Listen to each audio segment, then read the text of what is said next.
और इधर धार के बदनावर से बीजेपी के प्रत्याशी राजवर्धन सिंह दत्तीगांव वो भी भारी मतों से विजयी रहे। बदनावर सीट अकेली ऐसी रही कि शुरुआत में राजवर्धन सिंह दत्तीगांव की जो बढ़त बनी वो आखिर तक इसी तरह बरकरार रही। कांग्रेस के कमल पटेल को उन्होंने शिकस्त दी है। राजवर्धन सिंह दत्तीगांव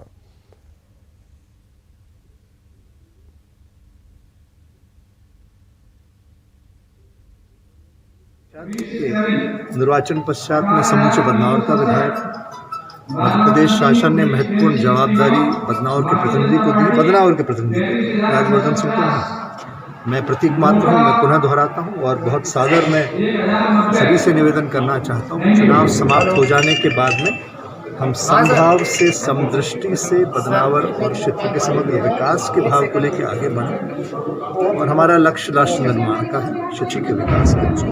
जनता का जनार्दन था और जो लोकतंत्र की हत्या की उनके पक्ष में मतदान हुआ, जैसे गद्दारों के समझ हुआ। और मैं उन सभी को मतदाताओं को यही कहना चाहता हूँ, जिसने भी मत दिया वो अच्छा दिया और मुझे उसको इस परिणाम से ये दुख नहीं है कि मैं हारा या जीता। राजवर्धन सिंह जी भी जीते, मेरे लिए कोई अच्छी बात है। आभार व्यक्त करता हूँ कि पूरे चुनाव के दौरान उन लोगों ने हमें हर चीज़ पे सजग किया और बहुत ही शांतिपूर्ण और निष्पक्ष तरीके से चुनाव संपन्न हुआ। इसके लिए मैं पुनः धार जिले के सभी जनता को अपनी तरफ से धन्यवाद। सर कितने से जीत हुई सर बीजेपी की? रिजल्ट आरओ साहब ने डिक्लेयर कर दिया है। 32,133 मतों से भारतीय जनता पार्टी के श्री राजवर्धन सिंह जी ने विजय प्राप्त। तो कांग्रेस के कमल पटेल को उन्होंने शिकस्त दी। धार की बदनावर सीट है और शुरुआत से ही जो तमाम राजनीतिक पंडित हैं वो सीट के दत्तीगांव के पक्ष में जाने की बात कहते रहे। राजवर्धन सिंह दत्तीगांव बड़ी जीत उन्होंने दर्ज की है और शुरुआत से ही जो बढ़त उनकी बनी वो आखिर तक बरकरार रही। निर्णायक बढ़त उनकी बनी और वो आखिर तक बरकरार रही।